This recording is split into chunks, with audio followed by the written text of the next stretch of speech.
I mean, at this point in time, I got to be honest. Or if you are in that bar and you're seeing Urban Meyer, like, do you have or not have the gall to start recording? Because I don't even know if I would be one of the people who started recording.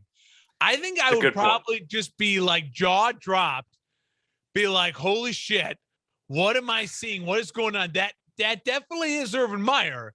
But like, I give the credit to whoever the kids who were recording. I mean, the chick was taking the selfies. Like the one who was, the girl who was, there were a couple with them. They had the gall to do it, and good for her. But if you're one of the guys in the bar, and now we're getting like a new alternate angle I saw on Twitter today. It is Twitter's had a day too because Facebook's been down. They got the all 22 film of the Urban Meyer incident. There you go. That's right. And I ought to be honest, like I would be too scared to film. I would worry that he's got like goonies or cronies, in that bar ready to kick my ass. Some Secret Service hanging up on the roof or something like that. You just never know. I will say I was obsessed with that video. When I saw Urban Meyer trending on, and I saw that video, I was like, what in God's name was he thinking? Yeah, for those of you who don't know, just go check Twitter and see why Urban Meyer's search Urban Meyer. Yeah, there's been a video circulating of him being grinded upon while sitting at a bar, like he's just sitting on the bar in Columbus. Stool. He like took his days off. That's what surprised me. I was Ohio, like, where's his Ohio State quarter zip? Yep, is plastered out of his mind. I mean, totally gone from the selfies he's taking with this girl. And this beautiful young woman, who's definitely not his wife, was dancing on him, taking selfies. I think she tweeted out something or like, who's this guy? She said, who's this guy? Yeah. Drink and hitting on me at the bar. And he just looks like 10 sheets to the wind. It's crazy, man.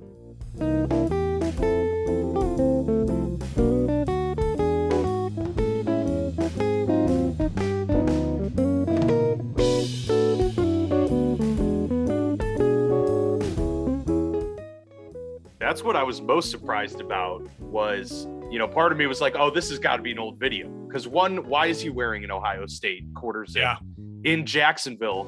And not just that, but it's a long sleeve with long pants in Jacksonville, still really hot this time of year. I was very surprised, but then to find out he went back to Columbus after the Thursday night game, then it all made sense. So, well, but even then, what's like traveling back to Columbus, like, where you're king, where you can get away with it. You get your buddies, your boys still from it's all just like all. Maybe that should have been our bold strategy for this week. Just the fact that was a bold move, Urban, going very there. Bold, but, very, very bold. But we have others coming up down the pipe just a little bit later on in the show. Welcome everybody to our NFL Week 4 recap here at the Football Lounge. I'm Dan. He's Mark, and what a string of games, especially the Sunday night game. Obviously had a lot of eyes drawn on it with the Patriots and the Tampa Bay Buccaneers, the reunion with Tom Brady. We'll definitely get to that a little bit later on in the show. We have our bold strategy, as I just mentioned, coming up that may surprise some folks. And then at the end, we finally get it. The Super Bowl plane begins. I don't know. It's not fully departing yet, but it's on the runway. It's getting ready. Boarding has begun. Yeah. Boarding there you go. Has begun. Absolutely. Yeah. We got, those nice little hand wipes right now handed out to the teams. Yeah. And we're just walking them through how to put on the seatbelts and stuff. On the way to LA, baby. SoFi Stadium, Super Bowl 50. What is it? Go. All right, we're getting a little, Super Bowl 50. I don't remember what number it is. Is 55? I never remember this. It does seem like 55 would be a bit much, but at the same time, it's all a blur at this point. It looks like it's 56. Yeah, because 50 was the Broncos. I remember 50 was Broncos. They won. Seahawks. No. Right? Broncos versus Panthers. Oh, that was the 50. Because that was just it was supposed to be Super Bowl L is 50, but it was just like 5-0. Peyton Manning was foul. I remember that one. Yes. Okay. So there you go. 56. That's close. 56. There it is. Yeah. We're close enough. There you go. Well, if you're all joining us and want to give us a like on YouTube, subscribe, that would be greatly appreciated, as well as on social media at FB Lounge Pod on Twitter. If you're on Facebook, you're just SOL right now because Facebook and everything taking a big hit right now. So Good thing we've got multiple platforms here. Honestly, at this point in time, if Facebook just never came back, would you be that sad? No, probably not. Neither would the long screenshots of comments that are 7 paragraphs long. Yeah. To not have to deal with that as much anymore, that would be a bonus for sure. I would agree. Yeah, I would agree. All right, Mark, let's get into our week 4 analysis here and recapping all the games. We'll start with the Thursday night, as we always do. The Jacksonville Jaguars at the Cincinnati Bengals, and the Bengals come away with a slim 3-point victory, 24-21. Joe Burrow looked really good. So did Trevor Lawrence, if I'm being honest, really taking a step forward. It seemed, feels a little bit more comfortable, but Jacksonville just, not able to contain Cincinnati enough in this one, Mark, as Joe Burrow pretty much had a field day in this one. Threw for 2 touchdowns, but nearly 350 yards and went 25 of 32. Your thoughts on the Thursday night game that were typically treated to messy games overall? Well, you know what? My immediate thought was going to be talking about Joe Burrow, but now it just sparked in my head. Wait a minute. That game was in Cincinnati. Maybe Urban Meyer didn't even leave with the team. Maybe he stayed in Ohio. That's a good point. Yeah. Here we go. I feel like Sherlock Holmes here. That would be even crazier to realize if he'd let a team go back home. I'm just going to stay here in Ohio. Yeah, it was like a statement. Like, I'm just pissed at you guys for blowing this game. So screw you. I'm going to hang back and chill at this event. I think that to me, in all seriousness about the game, I think the biggest thing to me was Joe Burrow. We've had so much talk about Justin Herbert, and rightfully so. And Justin Herbert's been fantastic, but Joe Burrow was the first overall pick in that draft last year for a reason. And it's starting to feel like that swagger that we loved about Joe Burrow before he got injured last year. That's really coming fully back. I mean, he was fantastic in the second half.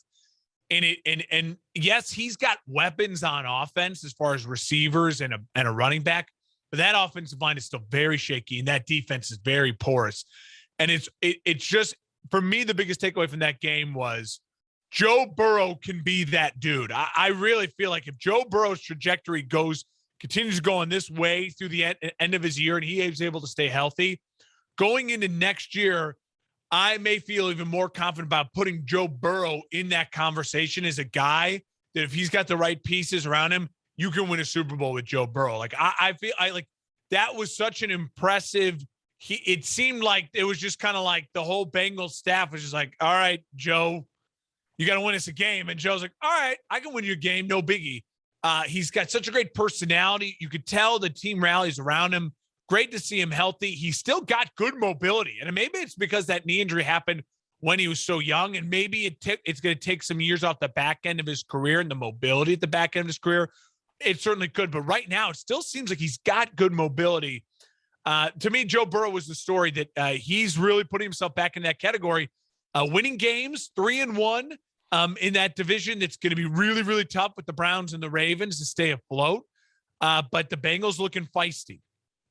Yeah, and you mentioned it right there at the end. I thought that was the biggest thing. Just keep staying in that race as long as you possibly can with Baltimore. Them, eking out victories. You don't have to win pretty all the time. If you can just win a football game and keep moving forward, that pays dividends. We saw it with Cleveland this week too, which we'll get to. Close game, but they won it. So those are the moments that kind of define your season as you get across, because it's any given Sunday. Jacksonville had its moments to get into this one and win, but Cincinnati able to prevail. I thought Joe Burrow looked really poised, and I agree. He looks just like a leader of men, a guy that can rally the troops. And that defense, even though they did let Trevor Lawrence, get the best of them at times, that Cincinnati defense is pretty good too. They're starting to get back to what that defense was maybe around 2015, 2014, where they had some really elite units. And then an offense that was just kind of able to win games close. If Joe Burrow all of a sudden gets a great defense behind him, now we're looking at a really scary team really quick. I mean, this division's already looking to be really competitive. So big win for the Bengals there. And Jacksonville, it's just all about improving, really. I mean, that's the thing. No one expected them to win a lot of games this year. It's just about Trevor Lawrence getting more comfortable, better week in and week out. And I think we're seeing that so far from Trevor. So, good stuff there. I love the design runs they gave for Trevor. That you could tell he felt more comfortable immediately. And there's something that can be said about the confidence for a young quarterback. We'll talk more about the young quarterbacks throughout the show. But when they feel just even that little bit of confidence boost from a good design run where he's able to cut it and get 10 yards, all of a sudden making that 30-yard bomb in that tight window like he did, that just seems like it's easier for him to do. Like, oh, yeah, I can do this just because you get a confidence boost. And few things to me do a better job of throwing the defense off than a quarterback who's not like a pure runner like Lamar Jackson or Kyler Murray, because the defenses are already planning with a spy and everything. It's those quarterbacks that are fairly mobile, like an Aaron Rodgers, or some of these others like a Josh Lawrence Allen or Daniel Jones even, when you can do a read option on them and gouge them for 10, 15, 20 yards, now all of a sudden that's going to open everything up for you, because now they have to really pay attention. So good stuff there. Good to see him, getting his feet wet in the NFL. Let's go to the Lions and Bears game next, Mark, and we'll go right to it. NFC North showdown. The Bears get a much-needed victory, 24-14 over Detroit. Now, it looked like it was getting close towards the end there in the fourth quarter, but the Bears defense pulling through. Obviously, one of the weirdest snaps off the quarterback knee into the hands of a defensive lineman sequence that I've ever seen. That was crazy. But Bears come away with it in the red zone. That was a huge moment in the game.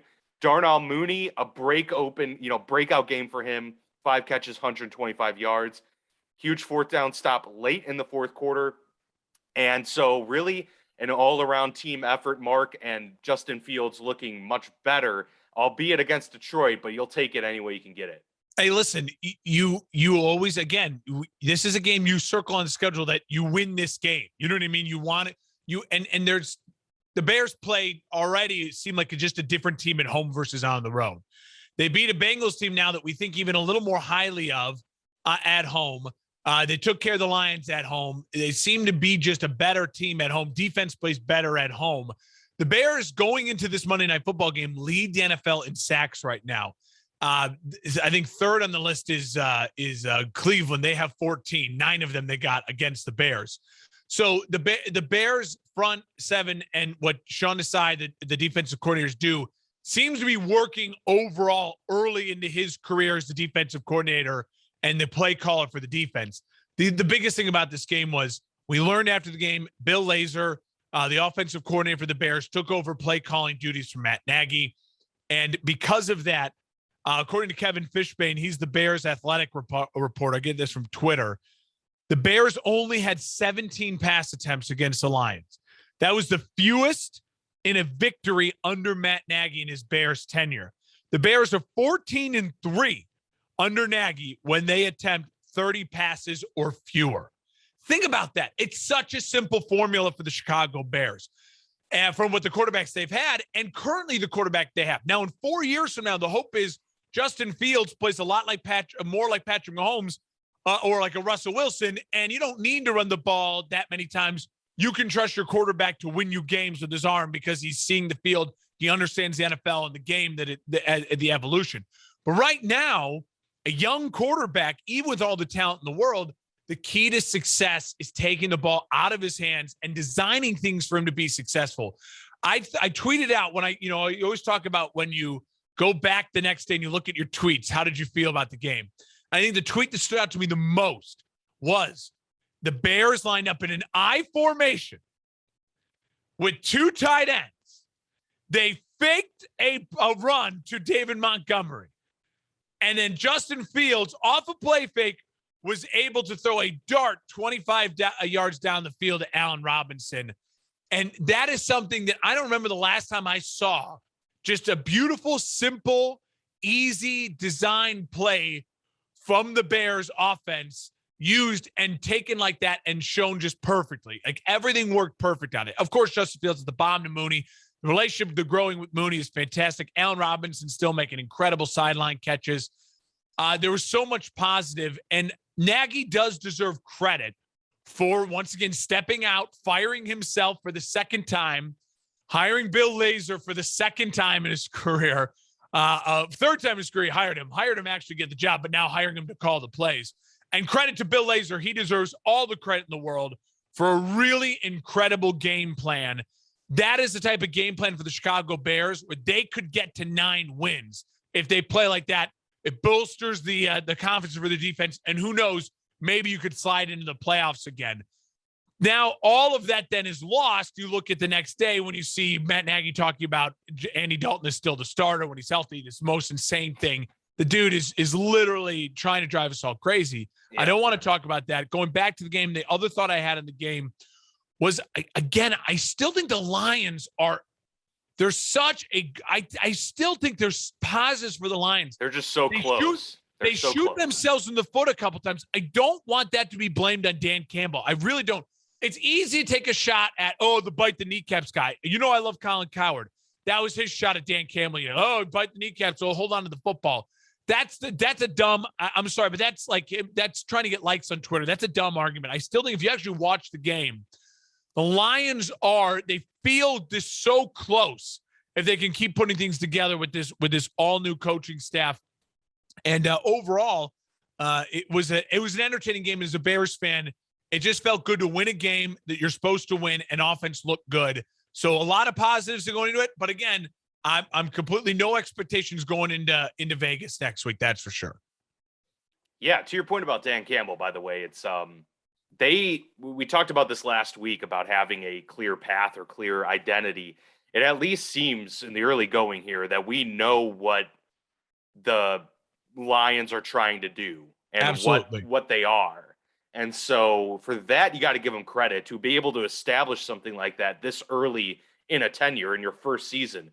They're competitive. They're going to be there. They're going to be a team that spoils late in the season. They're going to be a team that really is a thorn in the side of some teams that are trying to make playoff pushes later in the year. And maybe they're closer to an actual competitive group than we thought coming into the year. So big win for them, or big improvement for them, I should say, and a big win for Chicago. Obviously, it doesn't matter that it's against the Detroit Lions. The point was to get a win, find a way to get back on track. They did, and Nagy fell on his sword and, gave over the play calling duties. Now, maybe it was a situation where he had nowhere else to turn. He had to do it. But the fact that it got done was good enough to me. I don't know why you keep having to put yourself in a situation where you're saying it's Andy Dalton. Why don't you don't have to say it. Yeah. Like if that is going to be the case, then you announce it when it's time, but to instantly be every single week, oh no, he's the starter. I don't understand it. Cause what if now he's aggravated again this next week, his injury, and then he can't go. And now Justin Fields is the guy.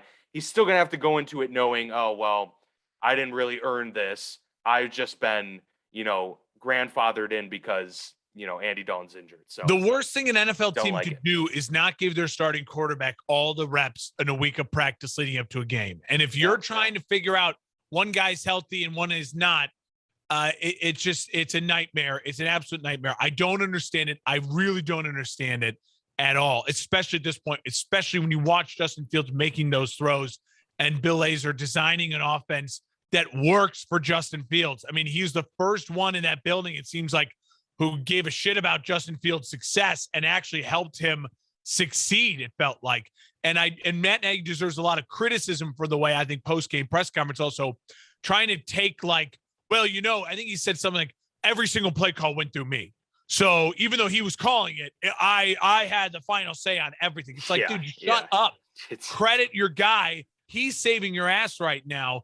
I hope that Lazor calls the plays for the rest of the year, because I think it gives us the chance. The only way Matt Nagy really saves his job now is if he can prove he is a great CEO. If he can prove that he can be the CEO of a football team and head coach a lot like a Mike Tomlin is, a motivator. Because the one thing you never complain about Matt Nagy, and I will say this, I've never complained much about his timeouts, his game clock management. Yeah, his management of the game is the way he handles the locker room. It never loses the locker room. You don't hear leaks out of the Bears in that way.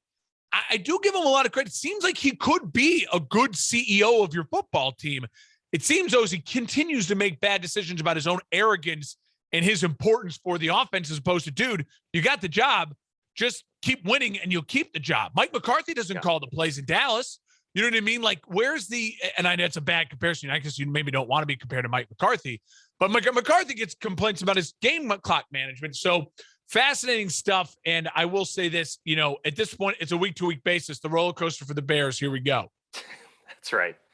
Washington goes on the road and gets a thrilling victory in a game that we're going to get a couple of these every week, a game that you didn't think you'd be interested in. Turns out to be interesting. We had a couple this past week. This was one of them. 34-30 win in the final, minute of the game. Taylor Heineke leads the Washington football team on a, 2-minute drill drive to get a touchdown to win the game. And right before that, just a couple minutes earlier, he led them on a late fourth quarter drive to bring them within 30-28. A lot of moxie coming from Taylor Heineke. And this is why I said, Mark, earlier that bringing Cam Newton in didn't make much sense. You got to find out what you got in some of these other guys and find a way to win and see if you can pull some stuff out with the guys you have in house. And so far, Taylor Heineke, for all of his flaws, and he is a flawed, he's not, top 15 currently. He has found a way to galvanize the group. And here it was, a big 4-point victory for Washington in Atlanta's home. And so far Atlanta really not looking good, Mark. I don't know what sticks out more, the Washington finding a way to be thrilling or Atlanta finding a way yet again to lose games. Yeah, it's brutal for Atlanta, especially coming off the win on the road in New York. You think maybe you can get momentum going. Washington's defense still didn't play great. That's a concern. I mean, Heineke was magical late he had a little Ryan Fitzpatrick in him. You know what I mean? It kind of looked like an unbearded Fitzpatrick out there. And I give Heineke a lot of credit because he's a guy that has taken this opportunity, and he's showing me a lot like, there's no reason why Taylor Heineke shouldn't have a job in the NFL. And as for a guy who was in the AAF or whatever he was in the XFL, and undrafted and bounced around, that's a lot of work he's put in.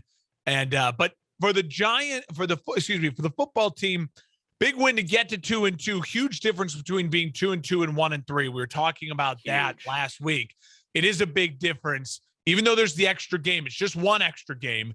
And so for a football team, seeing that Dallas is getting hot, keeping up in the division, big for them. For the Falcons, I mean, I don't know. Arthur Smith, I don't want to be too critical on him. I don't know how much of it is his fault. I think that's just a lot of what the offense is. He's an offensive guy coming in. Offense is scoring points. Matt Ryan is just such a statue. He's such a statue, such a liability at times in that way.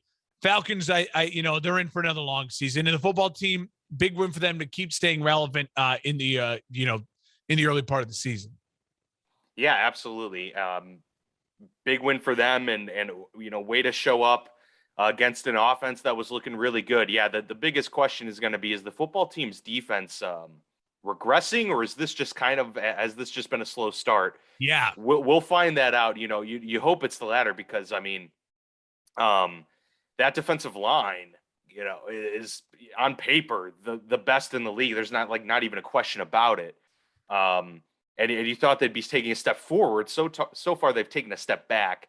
We'll see how they kind of progress. But Cordarrelle Patterson, I don't get it. He has somehow, they have unleashed Cordarrelle Patterson in Atlanta, figured him out and how to use him perfectly. 3 touchdowns in this game. It was a losing effort, but still, they seem to have struck gold there in Cordarrelle Patterson in what I believe year 7 or 8 in the NFL for him. The Texans and Bills, just a snooze fest. The Bills get a shutout of Houston at home. A lot of this was expected, but 40-0. I mean, an absolute rout of the Texans. It's their second shutout in 4 games, and from NFL Draft Diamonds on Twitter, they said that the Buffalo's only the 3rd team in NFL history to do that. I should say not in NFL history. Since 1990, the 3rd team ever to have 2 shutouts in the first 4 games. That trails only the Baltimore Ravens of 2000, that amazing defense, and then Washington of 1991. So 30-year history there. they're doing something right. And to get 2 shutouts this early, I don't care if it's the Houston or Texans or not. The Bills defense looked great, and that offense is looking phenomenal. Once again, further validating that week 1 was much more of an anomaly than it was a rule of how this team is looking so far this season. Yeah, I mean, they haven't been playing the best competition for sure, but you can only play who's on your schedule. I'll just say this: it's now like it's just one of those things. It's comical, but I want to see where it could go at the end of the year.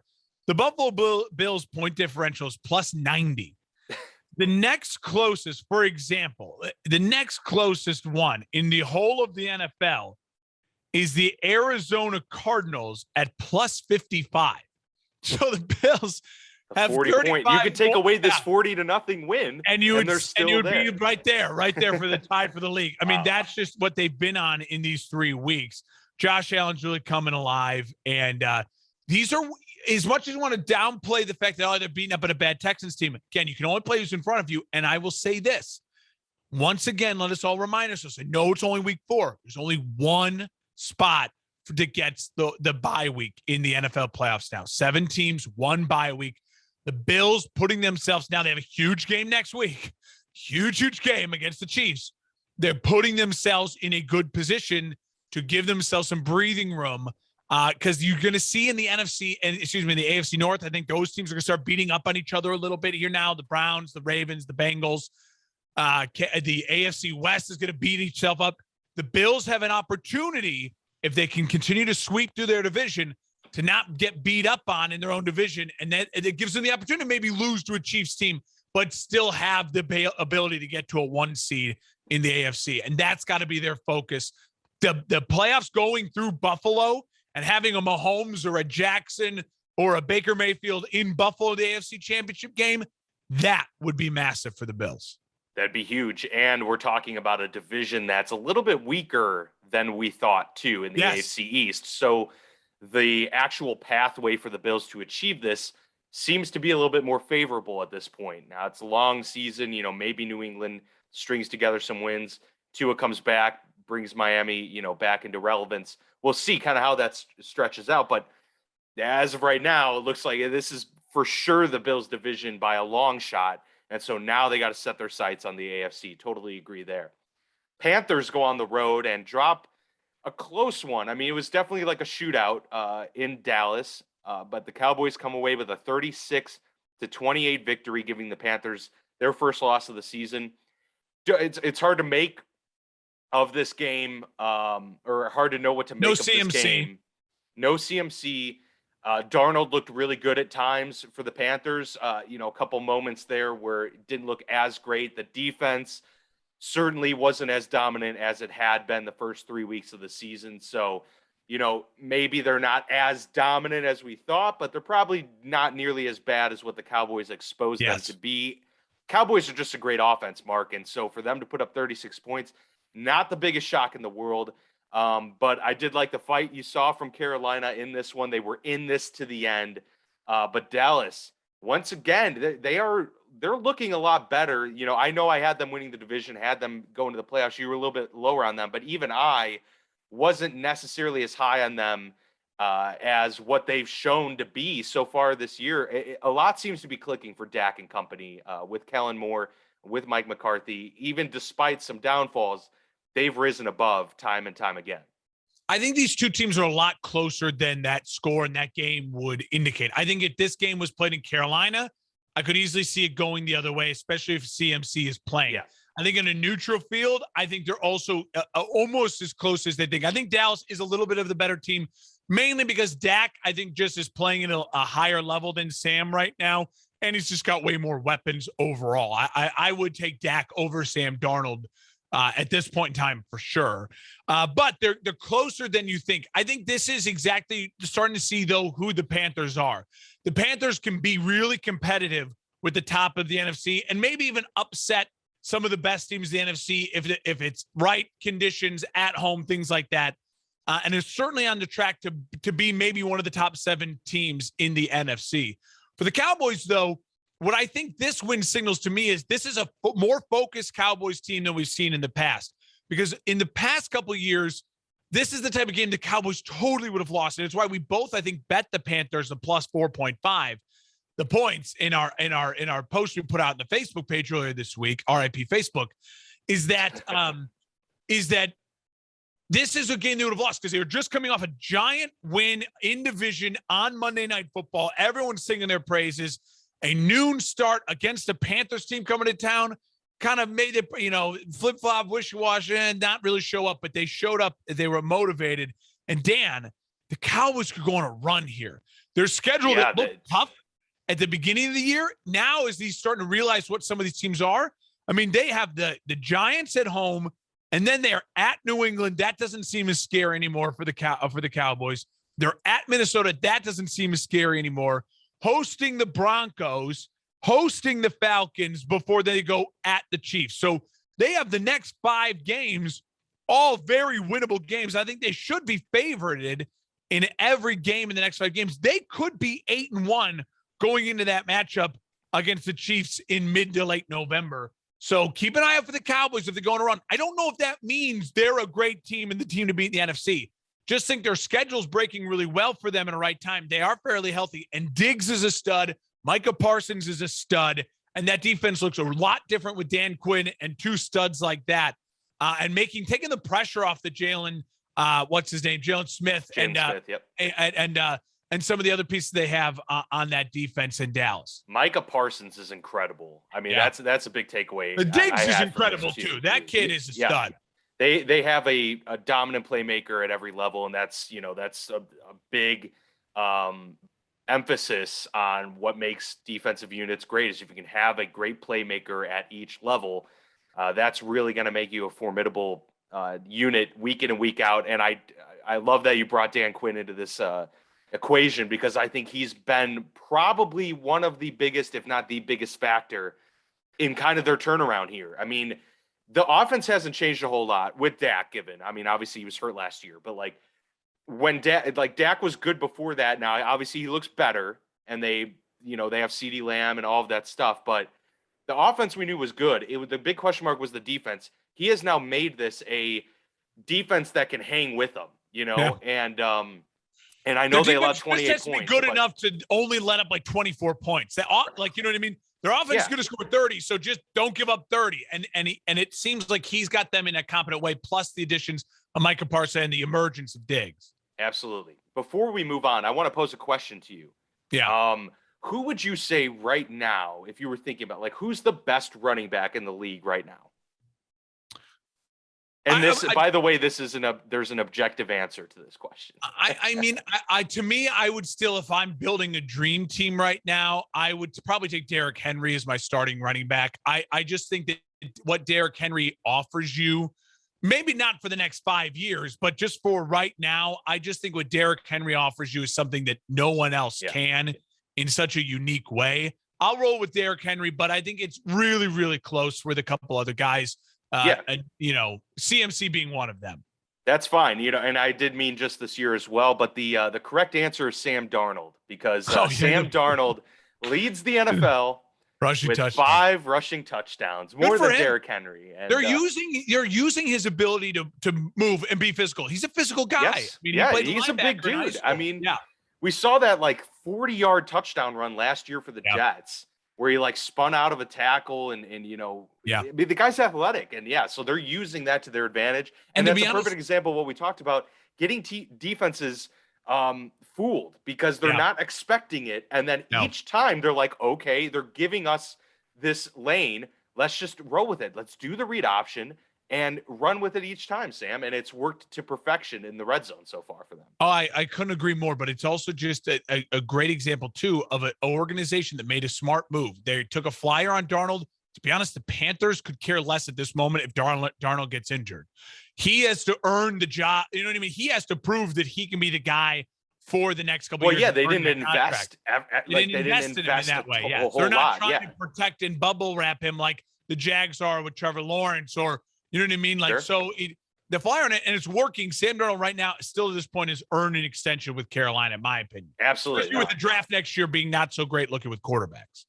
Definitely agree there. Definitely agree. The Colts go on the road to Miami, Mark, and Kind of a weird game, I guess. But Carson Wentz and company get the job done, 27-17 over the Dolphins. They were without Tua yet again, and it's Jacoby Brissett. But really, Mark, the Dolphins beat themselves in a lot of ways in this game. Some bad mistakes, the muffed punt.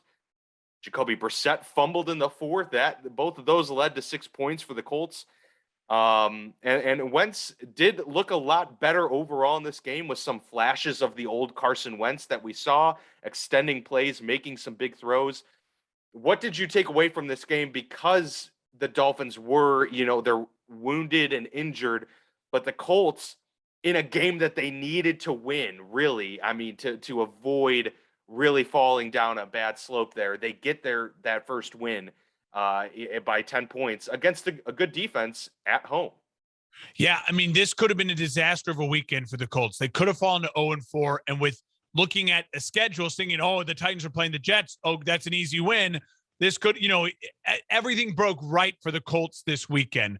Wentz played well. They ran the ball really well. I mean, Taylor over 100 yards and only 16 carries. I know he had the big break, the long 38-yard run. For me, this is but it's a confidence builder. You're on the road in Miami against a team that now Jacoby Brissett has had 2 full weeks of getting the starts, getting the plays in practice and knowing he's going to be the starter. And he still came out flat. The Dolphins just don't have an identity right now on offense. And all of that kind of shine on a Brian Flores, it's really wearing off quickly when you can see that just the organization just doesn't have a driving force beyond Brian Flores. Good win for the Colts. For the Dolphins, it just seems like they're waiting for the word from the courts and the investigations that Deshaun Watson's not a scumbag, and then they'll offer up the world for him. And that's just not a plan for success in the NFL. You can't hope that a guy's not a scumbag and then trade everything for a guy, hopefully to be your savior. But that just seems what the Dolphins are at. Nice win for the Colts, though. And their defense, the Dolphins, it kind of reminds me of what we talked about with Washington, where we expected a much more dominant group. And so far, it's been shaky at best. At times they look good, and then at other times they look really poor. That's going to be something that they're going to have to turn around if they want to win, especially with Jacoby Brissett and Tua, the way that they've been playing and the style that they want to play. You're going to need a defense that's more shut down and more in tune with what we're used to seeing from Brian Flores. So, yeah, that's going to be something to keep an eye on, but definitely a big win for the Colts, something that maybe they can use as a springboard moving forward. I think the loss of the Titans, if you're the Colts and you're getting on that plane, that's huge. Yeah. That's the motivator. You say, guys, we just won a game. You picked up 1.5 baseball standings. Yeah, it's the 1.5 gain. So I think that almost 2 is going to be something that really, really builds the confidence for the Colts going forward. For sure. Let's go to an interconference match between the Browns and the Vikings. A very, defensive battle. I love this game. Run the football type of game here, but the Browns come away with a 7-point win, 14-7 over Minnesota. Play of the game really came on a 3rd and 20 draw to Kareem Hunt that he went for 30 yards on. Yep. In the final minute, that leads to a field goal to make it 11-7 at the half.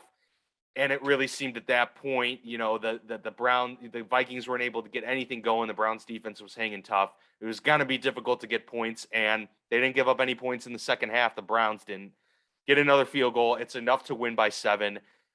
Big win for the Browns. As we mentioned, the Bengals, the Ravens both won. So the Browns needed that win as well to kind of keep play in the AFC North standings. So one of those old school, tough, grinded out type of wins for the Cleveland Browns. Great win for the Browns on the road. You win road games in the NFL against quality opponents. And a red hot Minnesota team at that.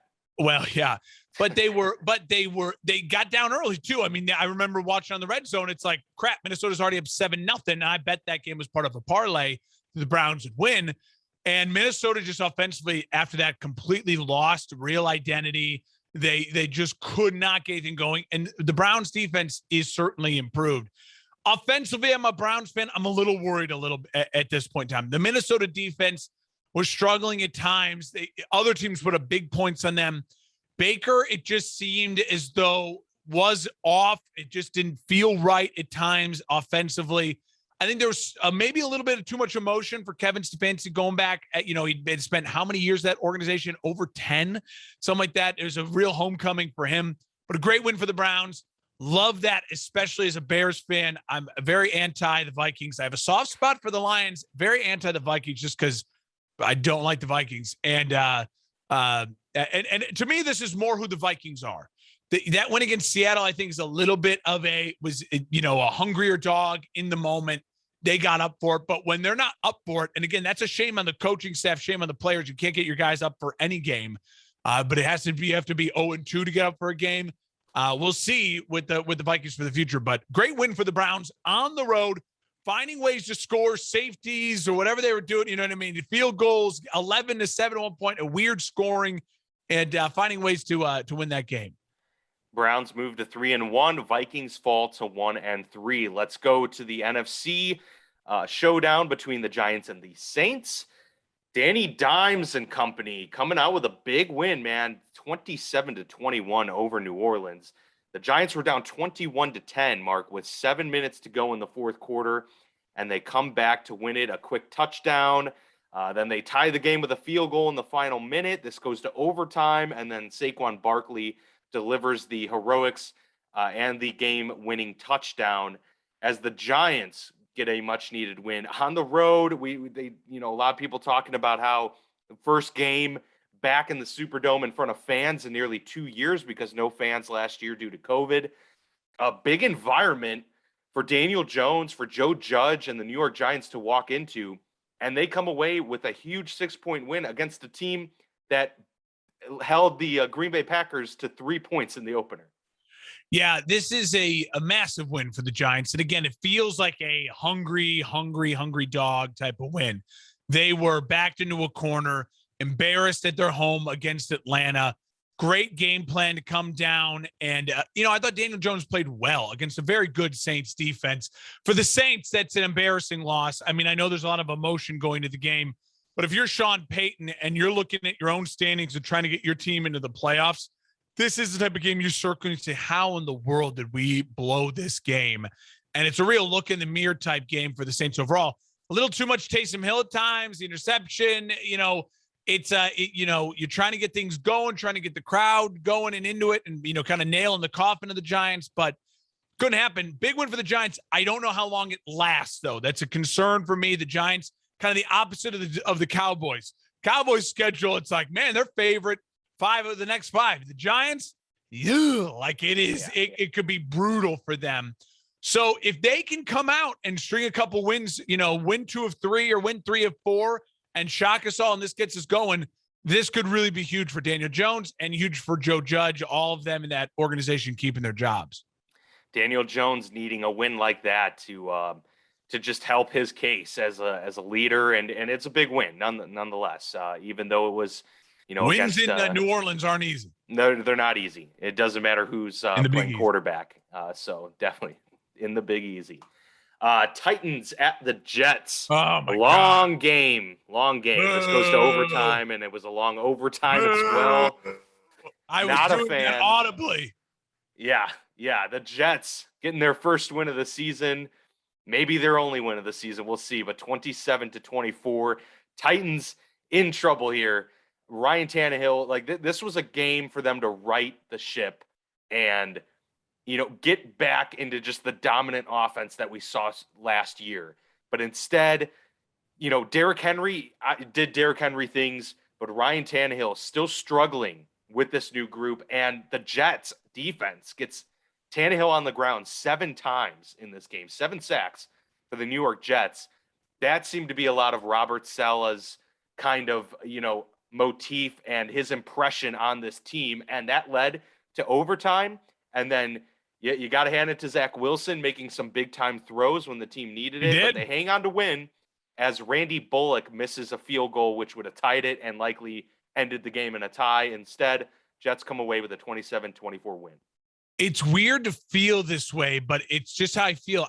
The Jets smelled blood in the water. And to whatever happened in the week leading up to it, when they knew that A.J. Brown and Julio Jones were out for this game, there was something that happened in that meeting room, and a lot of it probably had to do with solid net defense because they did get after Ryan Tannehill. They exposed something. They looked at something. That Titans offensive line was terrible in pass protection. And I mean, Derrick Henry had a nice game, but he can't beat a whole team by himself. And without Julio Jones and AJ Brown, they just were not dynamic enough. And credit to the Jets for upsetting a better team, getting a win at home, calming a lot of the critics, calming the waters for them, steadying the ship. Can they build off it? I don't know. I think the Titans will be fine. I think they got to get their guys back. They got a tough schedule coming up. Includes the Bills. It includes the Chiefs. It includes the Rams in 3 of their next 4 games. That sucks. But it seems as though the Titans, what I know of them early on so far this year, they kind of play to their competition. So maybe that means they actually get up for these games. They get A.J. Brown, Julio Jones healthy, ready to go for those games. We'll see. Devastating loss for my wallet and a devastating loss for the Titans in the standings because they could have, especially with the Colts winning, as we talked about, could have really kept that distance 3-1 versus 1-3. But now the division is open. Division's open. It's going to be a dogfight now. I mean, it's going to, I thought Tennessee was going to be able to run away with this division late. But it looks like this may go down to the wire, down to the final 2 games. If the Colts can hang around and the Titans are giving them that room, there you go. That's all you need. Chiefs go on the road and get a 42-30 win over Philadelphia. Just way too much offense, no defense in this game. A few turnovers here and there, but overall the offense stole the show. Tyreek Hill with 3 touchdowns, guys unguardable. I guess the takeaway here, Mark, is maybe Philadelphia is a little bit better than I thought coming into the year. I mean, their offense moved the ball. Granted, the Chiefs' defense is bad, but there's a lot of offenses that wouldn't be able to go toe-to-toe. And Philadelphia still seemed like they were in this game for much longer than they should have been. And then on the flip side, the biggest takeaway, I think, is that the Chiefs' offense is still completely unstoppable. I just don't know how you stop this team. They held Kelsey in check, and it didn't matter. Tyreek Hill still went off for 3 touchdowns. Clyde Edwards-Helaire had a great game. So Patrick Mahomes and company getting after it, and a double-digit win in Philly against a team that, that could have been a game that Philly came out because they needed to win or something like that. But instead they dropped to 1-3, and the Chiefs avoid dropping to 1-3, which would have been just a devastating start for them. Yeah. Dan, I got to be honest. It's one of those, to me, I didn't come away from this game thinking more of the Eagles. I came away from this game thinking to myself, this feels a lot like a couple of the Chiefs wins from last year, where the defense, they all week kind of didn't take it seriously. They saw the Eagles get embarrassed on Monday Night Football. Sanders only had 2 carries. Nick Sirianni looked over his head against the Cowboys, short week. And a defense that's not good enough to just kind of rest on their whatever laurels they may have. They put their offense in a really bad spot. Now, Patrick Mahomes is the best quarterback in the NFL. And he is the best guy for if you're like, I just need 5 touchdowns out of my offense so we win this game. He's like, oh, yeah, don't worry, coach. I got you, especially against a bad Eagles defense. But again, it's concerning for the Chiefs. All this year so far, I have been concerned in those 2 losses. Now this win where it's like, there just still feels like something's not right. They don't feel good enough overall, 1 through 53 to play like that and get to where they expect to be. They expect to be in the Super Bowl. I still need to see more from the Chiefs. And for the Eagles, fun to watch. Jalen Hurts, good for him to have a nice little bounce back, but still don't buy the Eagles' long-term viability to do anything at all. Yeah, I guess we disagree a little bit because I did, I thought the Eagles were just going to be an absolute dumpster fire, and I just feel like they haven't seemed like that so far this year. They haven't looked good. Certainly compared to the Houston Texans of the world. Yes, I agreed. I lean towards more of them being a dumpster fire. Hurts looks like he might be a viable option for this team, depending on if they can get the offensive line right and if they can, get that defense in the right place of where it was just a few seasons ago. Maybe he is a guy that can help lead a team. He's lucky to be starting. Some people like Justin Fields don't get the chance to just start games and learn. Very, very, very true. But yeah, Chiefs it's going to be hard to sustain that, but if there's a team that can find a way to win only with offense, it would be Kansas City. So yeah, we'll see how that goes as they continue to fight in that AFC West. Let's go to the game that broke my heart. The Steelers at the Packers in Lambeau Field, and Green Bay rips off a 27-17 win, although it really wasn't as close as even that score suggests. I'll just give you the floor first to give your reaction. Obviously, I have my thoughts on it, but overall, Steelers drop to 1-3, and the Packers get another win. A game that could have been a trap game, but instead, Packers get the win that they needed to keep pace atop the NFC North there. It's hard to really put into words how I feel about. Obviously, I expected the Packers to win. Kudos for them at home. The wink is if I was a Steelers fan, I'd be loving on the wink. Aaron Rodgers in Pittsburgh next year makes a ton of bleeping sense. That defense is ready to go. You add another piece or two. They have weapons on offense. If he can get them to work on the offensive line, Aaron Rodgers in Pittsburgh makes a ton of sense. And that organization going from the Packers to the Steelers too, like the two biggest fan bases in the NFL that all travel well, he'd be beloved immediately in Pittsburgh. Anyways, if I was a Steelers fan, I'd be leaning on that a little bit today. And I think Aaron Rodgers working with a coach like Mike Tomlin. Mike Tomlin clearly has babied Big Ben. You don't think he'd baby Aaron Rodgers? He'd baby him too. He'd have his way in that place. I'll say this. The last time I felt like this watching a team was watching Eli Manning in that last year with the Giants. Rivers played well enough, especially in his last year in LA, not great. But he played well enough in Indy at times to be like, no. This is still like he's going out with some dignity. He's going out with they're winning games. Like he still feels like he's a key to the success of this team. This Big Ben is starting to feel a lot like Eli Manning, where it's like Eli was surrounded by a worse team, so it's a little different. They were rebuilding with an old quarterback. It hurts to watch because my memories of Big Ben. Big Ben's a Hall of Fame quarterback. I firmly stand by the fact that Big Ben's a Hall of Fame quarterback, deserves to be in the Hall of Fame.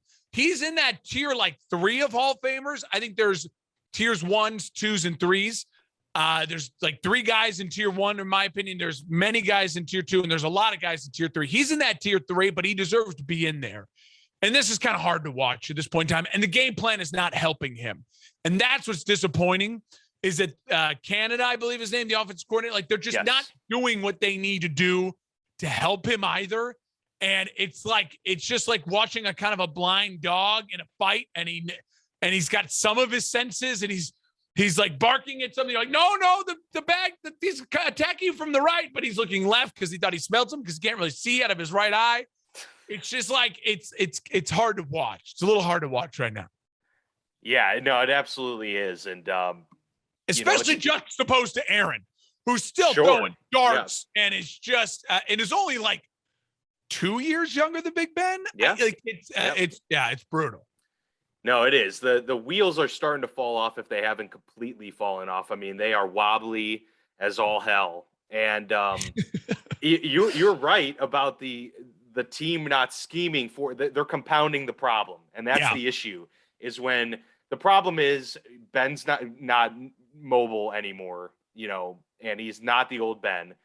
He still has, I will, of all the narratives, the Ben doesn't have the arm strength one is the one that's the most incorrect to me. It's not true. If you saw the first touchdown he made, it was a beautiful dime that was, 50 yards on a rope into the end zone to Deontay Johnson. That's not the issue. The issue is one decision-making where he doesn't trust his offensive line because it's terrible. Like, to me, the biggest issue on this team is offensive line. But a close second is Big Ben. And part of it is because even when he does get protection, he's anticipating not having protection and thus getting rid of the ball too soon. He's making poor choices. He's making poor throws a lot of the time. Yesterday, we saw him miss Juju on 2 throws. One could have been a touchdown, game-changing type of situation. You have to make those throws, especially if you're a Hall of Fame quarterback. You expect him to make those throws. He's just not doing it. And so to compound the problem, they're not scheming things right to make use of their weapons at all. We now have seen, Mark, and this is the most frustrating thing to me, because I expected them to lose as well. I knew they were going to lose to Green Bay, and I was just hoping for a win. I was hoping to be wrong. But it's not the fact that they lost. It's the fact how they lost and why they lost. For one, obviously, yes, they blew a call right before the half. And you can't. I don't care if you want to call it sour grapes. It's not the fanboy in me. It was a call it's a game-changing call that goes from a 17-14 lead for Pittsburgh at the half to a 17-10 deficit. It's a 10-point swing. They called Joe Hayden offsides. He clearly timed the snap perfect. They blocked the punt, return for a touchdown, gets called back. But besides that, Green Bay comes out in the second half. They get the ball right away, but it's just a 7-point game. And the fact of the matter is, Pittsburgh was able to yield a field goal basically the rest of the way until the garbage time touchdown. So it's not good enough. Clearly, it's just not good enough. And twice in this game they had fourth downs, and twice they threw the ball behind the line of scrimmage or right at the line of scrimmage. That makes no sense to me. One of them being a clear hot read to Najee Harris. Like, it wasn't like he just, I have to dump it off. It seemed very clear this was the design. We're throwing to Najee in the flat and hoping he gets 5 yards. They did that exact same thing last week on a 4th and goal from like the 10 and threw it to Najee in the flat. And they were doing this tap dance about whose fault it was. And, I don't remember that play. Or, I think we schemed something different. There is something way wrong about all of this, because that's absurd. And that's not putting your team in a position to win. And that's why Tyler Boyd last week against the Cincinnati Bengals came out and said that team quit. They quit, and it was obvious they quit. And how can you expect teams to take you seriously when you're doing things like that? So there's just too many problems to even count at this point. And that's the issue, is I don't see a light at the end of the tunnel. The only thing that I'll take respite in, the only thing I can take remote comfort in, Mark, is the fact that in 2019, without Big Ben, with Mason Rudolph and Duck Hodges, this team was 1-4 and finished 8-8 and found a way to fight back and win. And that's the only thing that makes me say I'm not going to quit on this team. And I think they can still find a way to grind out wins. But my goodness, it's hard to be optimistic right now, given what we're seeing. I think you're going to see a completely different Pittsburgh Steelers offense and offensive staff next year. Mike Tomlin's safe. He got the extension. The organization, and I think smartly so, said we're going to give you the chance to lead Pittsburgh into the post Big Ben era, and we'll give you a couple years to figure that out. But then, at that point in time, it's not a 10-year contract. It's just a couple-year contract. So it'll be really, really fascinating to watch as Dan disappears here. But I think that's the thing. If you're going to hang your hat on anything, if you're a Steelers fan right now, is can that defense keep you in games, and can you make changes to the offense? The offense has to make some changes. You have to stop acquiescing to Ben. You have to just run an offense that will keep you alive, as opposed to the offense that Ben wants. At that point in time, that's what I would start to do. I don't know if it'll happen or not, but anyways, move on. Packers get a big win. Steelers, now they're in the basement of the AFC North, and it's a tall climb because they've already lost one to the Bengals, and the Ravens look good, Browns look good, and it's going to be a long season for the Steelers to get out of that basement. And they came in with the toughest schedule in the league, and it doesn't get much easier. They're going to get an angry, pissed off Denver team next week. So, you better win then, or else you're really kind of screwed for the season at that point. Cardinals looking super impressive, Mark. I don't know who. We talked about the Chiefs being unstoppable. I don't know how you stop Arizona either. 37-20 victory over the Rams, the undefeated Rams, who are now 3-1. Cardinals stay undefeated, go to 4-0. A balanced attack, really, by them, too. They actually ran the ball pretty well in this game. James Conner had a couple rushing touchdowns. Kyler Murray just making plays all over the field. He had 2 touchdown throws. It just seemed like they had an answer for what this Rams defense has been able to scheme against for so much of the season. And they really, put a hurt on them. A 3-possession victory against perhaps the best team in the NFC, certainly the best team coming in the NFC, entering the game. And a 17-point win, man, if you're a Cardinals fan, you have to be feeling great right now, because we talked about how keeping pace is the name of the game in this division. They haven't just done that. They've completely taken control, even if it's just by one game. They are now saying, no, you have to run through us. You're going to have to beat us to be able to just take this division from us. Impressive win. Massive win, because it's on the road in LA. So this is, a peek back into my own brain in the curtain. This is the game that I thought, okay, now the Cardinals are going to start getting beat up by their own division a little bit. The teams in division are going to know them. They're going to be able to play them. But their defense looked incredible early. The veterans on this team are really just finding the fountain of youth. And shout out to the Cardinals for being able to bring back AJ Green from the dead. We haven't really talked about AJ Green in 2 years, because it was 2 years of injuries, really.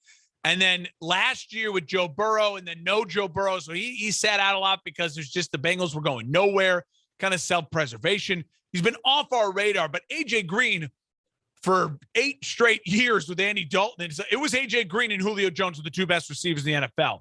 He's having a complete resurgence, especially opposite Hopkins. You could make the argument is currently the best wide receiver in the NFL. Kyler is electric.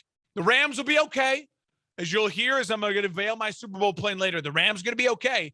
But it's also one of those, if I'm a Rams fan, I say to myself, the light for us in this game is, even though we lost at home to a divisional opponent, that stings.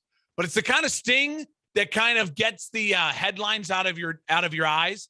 Everyone's just been oohing and awing over the Rams, rightfully so. But this one is a punch in the mouth. You're like, all right, focus back in. We have got to beat our divisional opponents, or it doesn't matter. It doesn't matter what we do if we can't beat the opponents in division. So not going to panic on the Rams. I'm going to start taking the Cardinals way more seriously, though.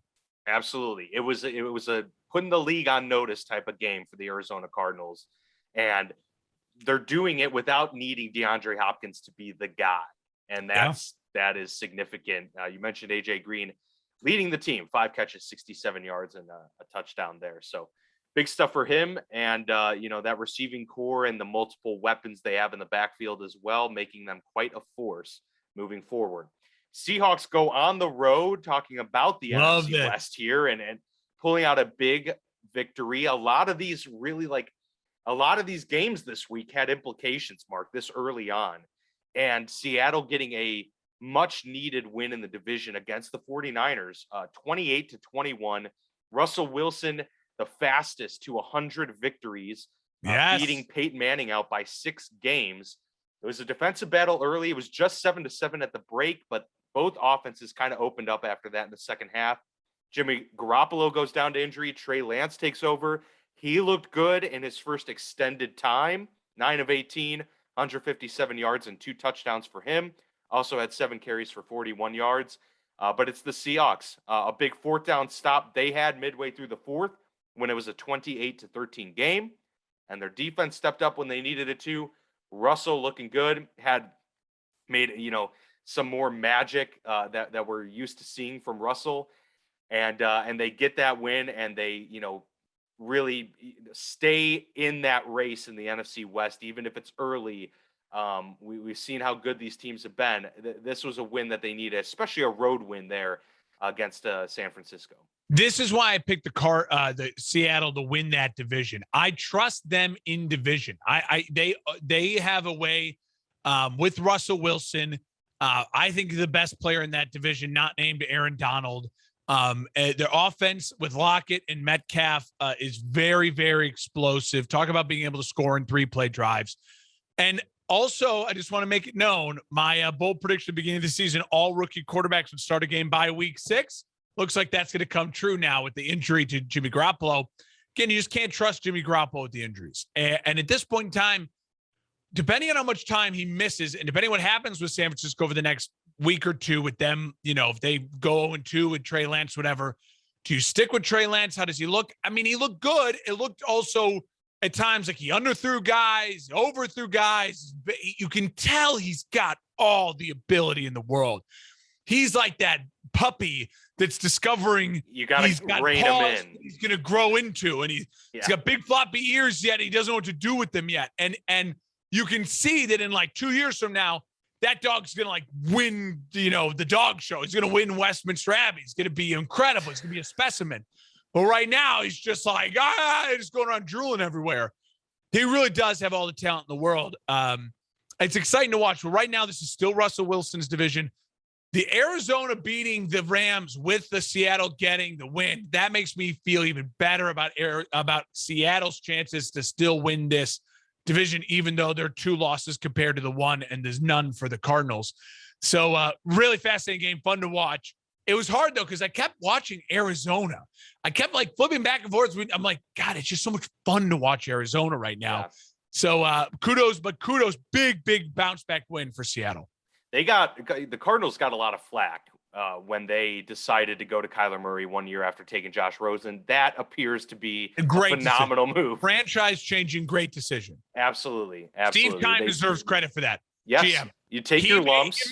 I made the mistake with the coach and the quarterback. I'm getting a new coach, new quarterback. As through 4 games, 3 years into it, it's looking like it really works. You got to be willing to move off mistakes quicker and not have to double down, and that's what they've done.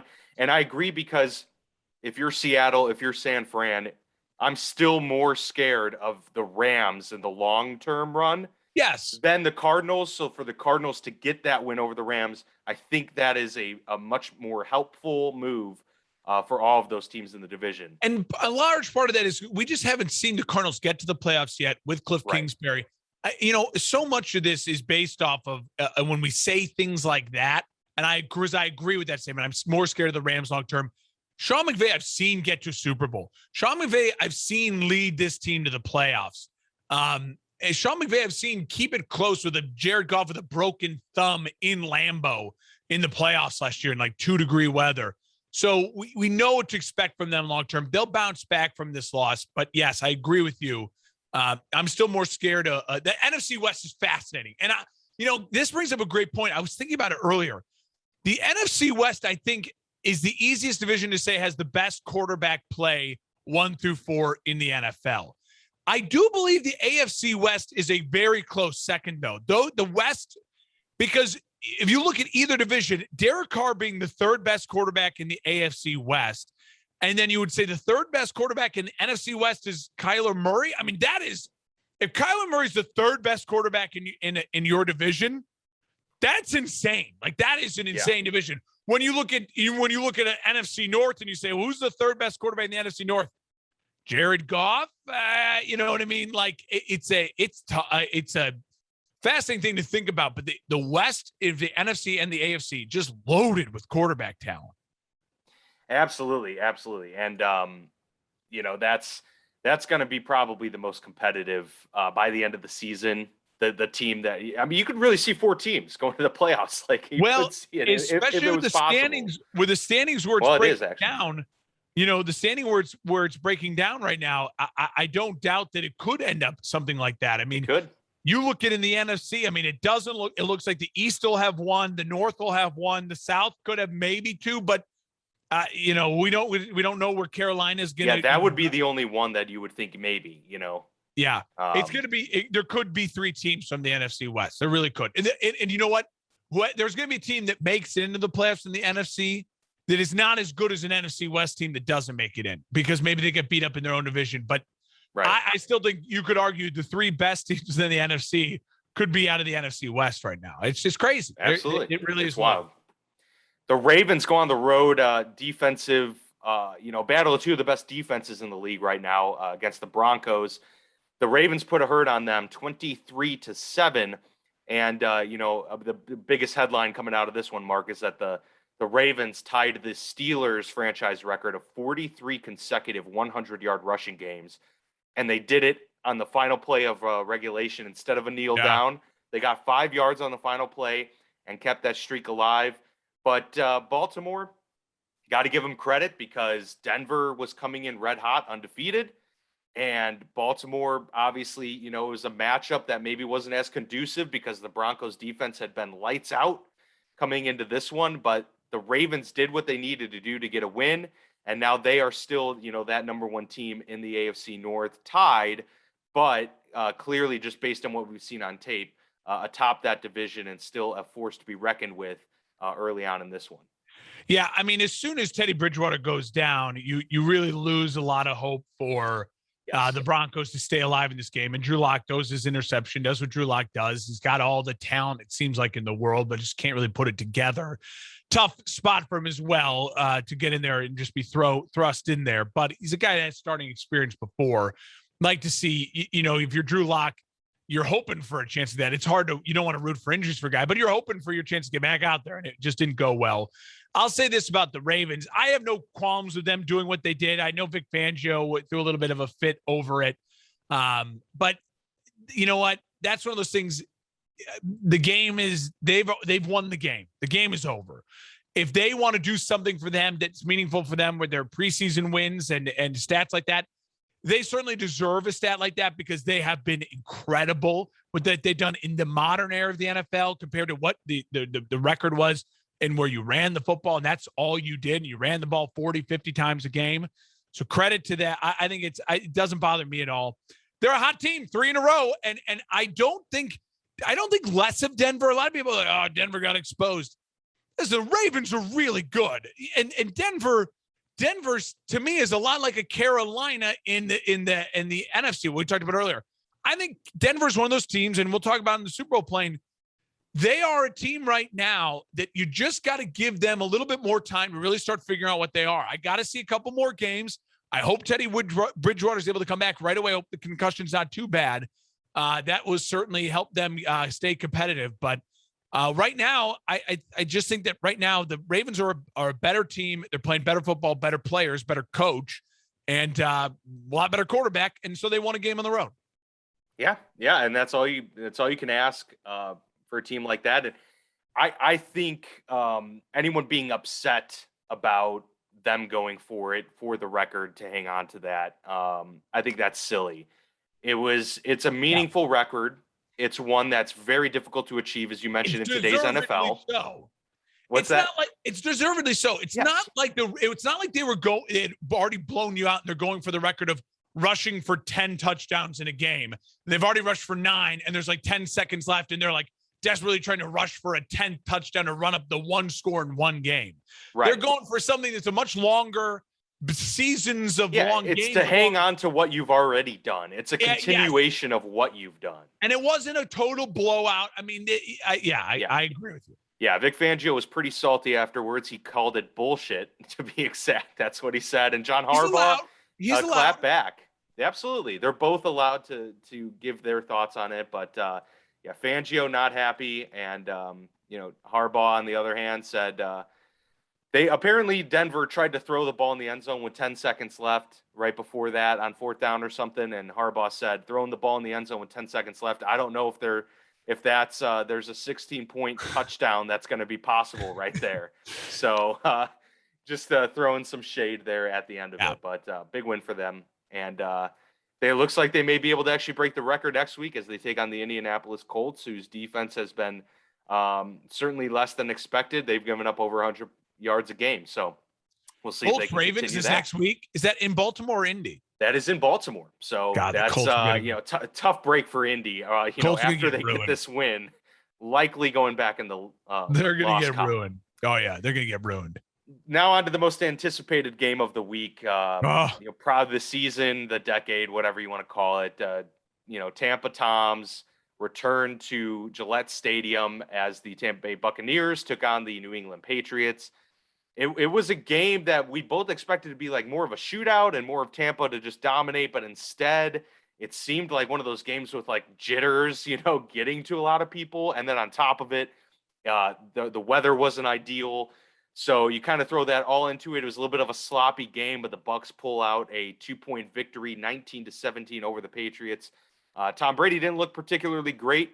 Mac Jones actually looked pretty good. Helped lead the team, get them back into it later, but still showing signs of being a rookie quarterback, some ill-timed throws. And really another example of the refs having a rough day yesterday was, that early call reversing a forced fumble. That was absolutely a forced fumble by the Tampa defense, but instead, New England got the ball back. But anyways, Tampa getting a 2-point win. So Tom Brady getting that win over Bill Belichick in that reunion, so to speak. First thought was it was a great reminder to always check the weather before you place a bet. Yeah, I had over a 5.5 touchdowns total scored in that game. By like 5 minutes into the first quarter, I was just swearing up a storm. I was like, I did not know it was going to be raining all bleeping game long. And that really hurt. That hurt to watch. But I'll say this, to me, I just did not love at all what the Patriots were doing offensively at times. The game was close. I mean, listen, they only ran the ball 8 times for -1 yard. And I get it. Tampa's front seven and Vita Vea and Ndamukong Suh, massive. And I get it. The weakness for Tampa's defense right now is their corners and their safeties. They lost another safety last night. They literally signed Richard Sherman off the street. He's starting. That's how desperate they are in the back end of their defense. And that's not going to be good enough for them to win the Super Bowl. That I'll say it right now. Tampa Bay, I know it's still early, but imagine beating Kansas City. Like, how are you going to do that? You've got to you got to add, if you can only add, like, your front seven's got to be so good then, which they're capable of doing, but that's a real concern if you're Tampa, the back seven. So I get it. That's the game plan, saying, listen, they're weak there. We're just going to attack. We're going to attack. We're going to attack. But I thought the game came down to the fact that you had a chance to win that game. It's 4th and 3. It's a monsoon. You have zero faith in your quarterback to get that. I thought that's what the Patriots saying. I don't think there was, because even if you make the field goal, you give Tom Brady 50 seconds and 2 touchdowns to win that game. And that would have been the storyline. And I mean, maybe you had faith all game long that you were stopping them. It was rain, defense, but I'm sorry, Bill. I think that was a message from Bill to the league secretly, like, I don't trust Mac Jones yet in that spot, 4th and 3. Because if Tom Brady was the quarterback for the Patriots, then they would have gone for it. They would have gone for 4th and 3 and be like, we're not kicking a field goal. His career long, Folk, the kicker is a 56-yarder, and that wasn't in a monsoon. It didn't seem right. It seemed weird. Overall, I thought the game was a lot of fun, though. It was pageantry. I loved Belichick and Brady getting the hug at the end. Reports are they talked for 20 minutes in the locker room. All that said and done, I love all that. I think that was the more fun thing about the game, seeing the reaction, him doing the "let's fucking go" when he comes out in the Tampa, but hearing the crowd kind of react to it still. All loved all that. But I think it comes down to, if I'm a fan of a franchise right now and all the rookie quarterbacks, I'm concerned if I'm 2 of them, and I think it's crazy to say it, but I think it's true. I'm a little concerned if I'm a Patriots fan. I mean, you're watching. He has Mac Jones. I saw the stat today. Let me say it correctly so I don't blow it. For quarterbacks, out of all the quarterbacks who've attempted passes of multiple passes of plus 20 yards down the air this season, so the ball traveling over 20 yards, Mac Jones is 4th worst in the NFL with a 10 quarterback rating. A 10 quarterback rating. Ahead of only Davis Mills, 5.4, and then Taysom Hill and Jacob Eason with 0s. That's not good. That is not good at all. And you don't think the Patriots coaching staff knows that? They understand that. And maybe they are just purely protecting him, and it's all scheme, and they're just protecting him. But when you need to win a game, and the Patriots need to win games, like that was a must-win game, like at home, all the emotion behind it. You had the game in hand, and you don't trust Mac Jones in that spot. I think that does say something. Mm-hmm. And I think it'll be a little bit concerned. Now, the other one I'd be concerned about is Zach Wilson. I'm still concerned if I have Zach Wilson right now, the interception, even though he did look good in the bomb. But a lot of that's just the Jets organization I'm concerned about too. So it is, I think there's a little bit of bated breath worry. I don't want to sign the sirens here, but you start looking at it, you say, if this is Mac Jones' ceiling, is you got to run a perfect offense, dink and dunk, and protect him. Look at all the great young quarterbacks in the AFC right now. Is he ever going to be better than Mahomes then? Is he ever going to be competing with Josh Allen in his own division then, who's throwing bombs and has got a rocket arm and is big and strong and tall and can move? Yeah. Like that opens up that can of worms when you don't go for it in that moment. Because that's what I start thinking about for the future for the Patriots with Mac Jones. I know it's one small moment, one small decision, but it leads to all those questions happening for me. Well, I think too, he's starting to kind of remind me a little bit of Jimmy G. Like maybe that's just kind of who he is. Which is Belichick loved Jimmy G. Right. So. And he's, maybe he's that type of quarterback though, where it's just, a capped ceiling in terms of, what you could do, but he can work really well within a system and can make all the throws. It's just, in terms of the overall talent level and ability to, rise above, might be capped more so than a Mahomes or, a Zach Wilson may be able to have that type of play in him. Yeah. So yeah, that's definitely something in play, but I thought that was a good way to kind of phrase it and contextualize that narrative. We'll stick with Tom Brady real quick for our bold strategy. It more has to do with the 49ers here, Mark, but we'll kind of go with the recent book that was released. It's called "It's Better to Be Feared" by ESPN reporter Seth Wickersham, and a lot of reports have been coming out from the book about Brady and Belichick's relationship and, what was, who was to fault and, what were the frictions. And there's been a lot of interesting stuff to come out of this. But one that was reported on recently regarding that book was that basically heading into free agency, Tom called Wes Welker, who's a member of the staff on the 49ers, and told him that he wanted to be a 49er. That his plans were set. If they would have him, he was ready to go to San Fran right then and there, move the whole family, ready to set up shop and play for the San Francisco 49ers. But instead, they declined and said they are fine with sticking with Jimmy Garoppolo, which is reportedly now provided clarity on who Tom Brady was talking about when he made that infamous quote of, "Oh, they're sticking with that fucking guy."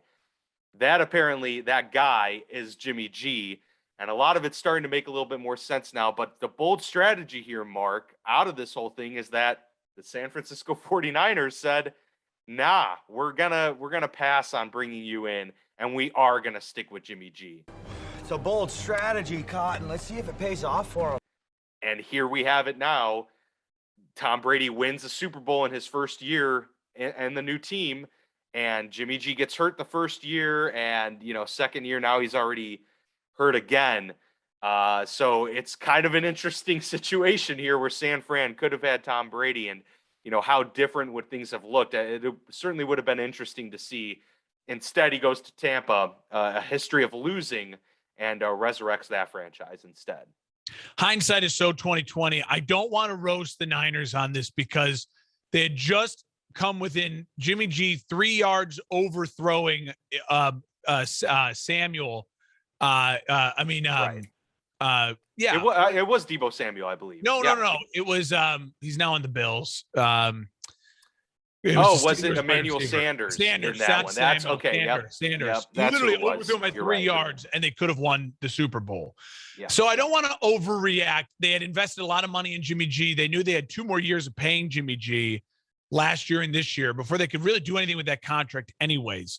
So that's like one of those things where it's like a single guy telling his buddy, he's like, I really want to date that chick. But it's like, well, yeah, that chick's married and she's saying no because she's married. Well, then it comes out to light maybe 2 years later that the guy she's married to was, now he's got a gambling problem or something. He's gambling away their house and he's not maybe the perfect fit. Yeah. And it's like, see, I told you so. Right. Well, it's like, well, what the hell? How is I supposed to, it's a lot more like that. So I'm not going to roast the Niners on that. There's plenty of other teams that also said no to Tom Brady in that free agency. And who's to know if San Fran would have been in a position to get a Trey Lance then? They probably wouldn't have been. And so now, then what's their future plans at that point? And I'll say this, the best thing that comes out of that story, if it's all true, and I don't really have reason to doubt it. It seems as though from all the pieces coming out, Tom Brady did want to go to San Francisco. He basically put it to him, dump him. You can get me. They said no. And he said what he said on the shop or whatever is you get to stick to that fucking guy. And I have no reason to doubt if that's all true. But at this point in time, I will give a ton of credit to Tom Brady for basically saying he took free agency single. He took being single really serious and said, I'm going to shoot my shot with my dream gal, the team I grew up rooting for. I grew up in that Bay Area, and I love the Niners, and I was Joe Montana's biggest fan. I was there at the catch. They've done the whole thing. We've seen it all many, many times before. And so kudos to him shooting his shot. The team just went to the Super Bowl. They had a guy under contract for a lot of years. They basically said, I want to come in and Mr. Steal your girl. But the girl said no. And you got to credit to the Niners for sticking to their guy. Credit to Tom for shooting the shot. But I'm not going to be too hard on the Niners. Yeah, no, it's a decision that, hindsight provides a little bit more clarity on than in the moment. And I agree. It's one of those situations where we don't even know what would have been replicated and what would have been able to happen had that situation unfolded. But it is interesting to finally maybe get a little bit of clarity on what some of those cryptic quotes were about. A fascinating book and fascinating reports there. Before we get to your Super Bowl plane, which we'll end the show on for the most part, I do want to go over some quick injuries. David Montgomery. That happened because, David Montgomery. You have an update on him yet? All we know is that it's not believed to be an ACL tear. That's huge. And they are going to be doing further testing. That is a big thing because obviously running the football is the method for this team. And then go get some Bryson DeChambeau steroids. Do whatever you got to do. Find a way. Get my boy healthy. He looked great yesterday too. He looked phenomenal. I mean, angry runner, a guy that fights for yards. Great running back. Yeah, you love him. So hopefully he can be back soon. Further testing awaits on that. Joe Mixon had a low-grade ankle sprain, so he's kind of a week-to-week, but doesn't look like it's going to be too far. Some of the other big-name injuries, Jimmy G told reporters afterwards that he'd be undergoing an MRI on his calf, and he said hoping it's just a couple weeks. Interesting that he was kind of putting a timetable on that. Don't know how much you can read into what he anticipates. Yeah. Now, remember, he injured his ankle, and he tried to play on it, and that's when he had the really bad game last year. It was like 3 interceptions, really bad first half, and they had to bench him because he tried to go on it too early. I wonder if the worst thing Jimmy G could do in a lot of ways is because he's been playing well this year. Rush back and then put out more bad tape. There's going to be the free agency quarterback signing with Aaron Rodgers and possibly Jimmy G and these guys. There's going to be more of a market for them next year based on the fact that this upcoming quarterback draft class is very shaky. It is very, very shaky. Spencer Rattler, Sam Howell. I mean, this kid from Cincinnati, very shaky. So there's not going to be a ton of jobs open, but he would do himself a good favor to not put out bad tape. Absolutely. No, that would be a huge thing for him to just come back when he's ready and when he knows he can, compete, be as close to 100% as possible. Yeah. Teddy Bridgewater goes down with a concussion in that game. We mentioned Drew Lock went in. He'll go through that protocol, so we'll kind of see. It's up in the air whether or not he'll be there next week for the Denver Broncos. And that's where that'll change up kind of how the Steelers play too. So it'll be interesting to see kind of how that unfolds throughout the week. And finally, Washington football team guard Brandon Sheriff, one of the best in the league. Yeah. He has an MCL sprain. He's going to be out a couple weeks, 2 to 3 at most. That hurts. Tight end Logan Thomas is week to week with a hamstring there for Washington. They can't keep tight ends healthy in Washington. I don't know. With the Jordan Reed and everything. Yeah, it's been tough for sure. But that kind of does it for the injuries, at least the high profile ones, Mark. So I'll give the floor to you here on your Super Bowl plane. Really excited to get this thing off and running. Yeah, so year 2, the Super Bowl plane, we're kicking off here after week 4. So what we'll do is week by week, I will tell you where the plane is leaving from, where it's landing as it's making its way to Los Angeles for the Super Bowl. The idea is a little bit more of, as opposed to doing a power ranking 1 through 10, the idea is I'm kind of giving you more of tiers or classes. So, if you're in first class, your teams, I believe right now, you can win the Super Bowl. Business class or teams right now that I believe are playoff teams that could be real noisy in the playoffs. And then I have a third category. It's called standby. And throughout the season, I'll tell you who's moving, who's out of it, who's where they are. And standby are teams that I'm just really fascinated with right now. that I think I just need to keep seeing more of to get more clarity on them. So let's start with first class. That's the easy one. 3 teams from the AFC, 3 teams from the NFC.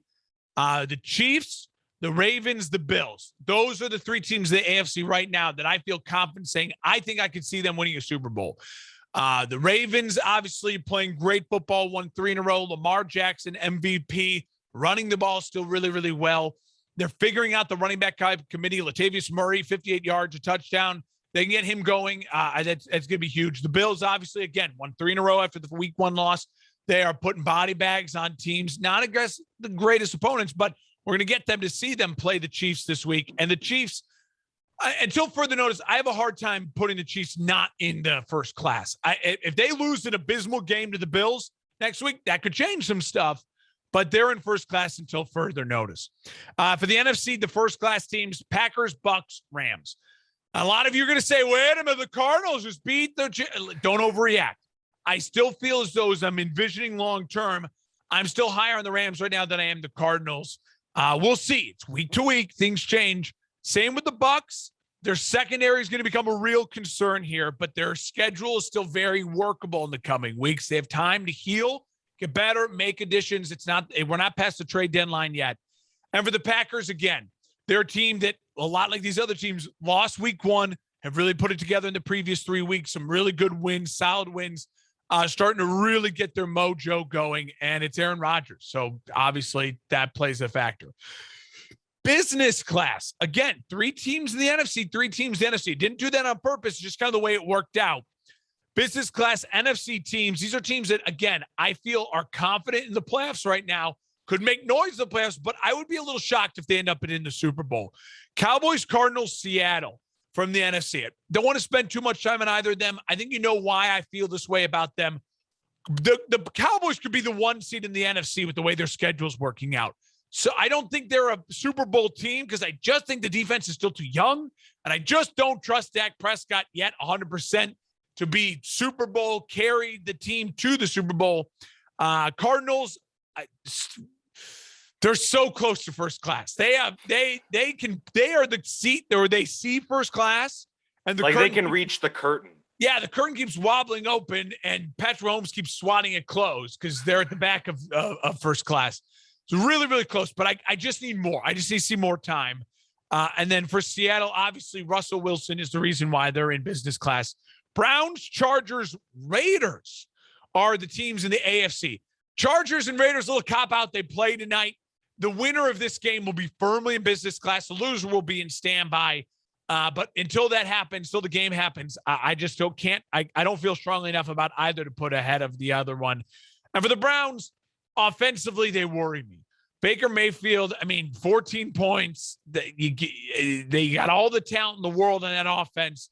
I know you're missing Jarvis Landry, and he's a huge component, but that's the reason they're not in first class right now. Finally, stand by. 2 teams from the NFC, 2 teams from the AFC. And so if you're counting at home, you do the math, I got 16 teams total, and only 14 teams make the playoffs.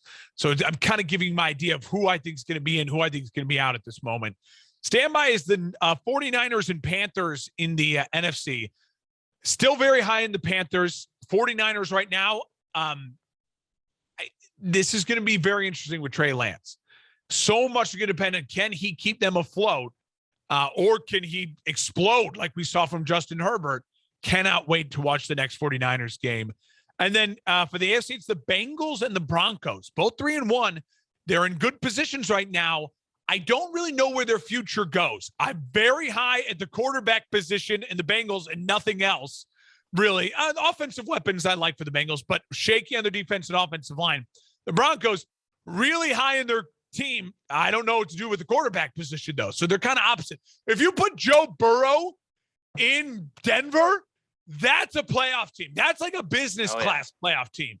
So it's kind of, a monster mash of that. So they are on their way. The flight is off. They're landing in Atlanta next week. I'll tell you, they'll be taking off from Atlanta, where they're going to next on their way to a lot of connecting flights to get to LA.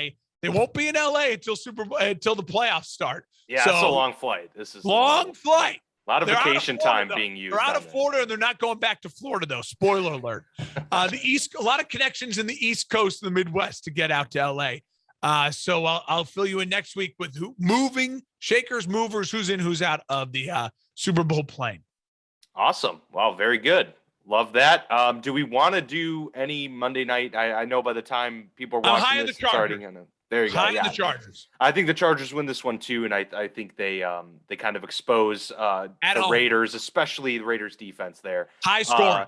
And then Thursday night, it's Rams at Seahawks. A fascinating one. Oh, any quick thoughts on that? Night? Yes. Rams at Seahawks. Go. Yep. Hawks fly. Seattle. I'm still high on my Seattle pick to win that division. So if that's I can't get overworked. I got to go back to that. I just firmly believe when you get to division games, Russell Wilson's the separator for a lot of these divisional games. Even though I think he's at a coaching mismatch, I think Sean McVay over Pete Carroll. But it's Russell Wilson just does such a good job of neutralizing what the Rams do well up front too. His mobility, move in the pocket, get the ball quick, deep ball accuracy. That's gonna be a fun Thursday night football game. Yeah, it is. They're Rams obviously good at collapsing the middle. Russell Wilson really good moving laterally. So yeah, it may be a recipe for success for Seattle, but I still take the Rams in this one. Rams currently favored by 1.5, so that just shows you that they expect this to be an extremely close game. So you're on we're both on the Chargers, but you're on the Rams. I'm on Seattle, and we'll reconvene next week. We shall, after another exciting Week 5 slate of games. So thank you all for tuning into the Football Lounge. At Mark Hespin, at Dan Vasco, at FB Lounge Pod. Give us a like, subscribe on YouTube as well. We appreciate you all being here. Thank you for tuning in, and we'll see you here next week.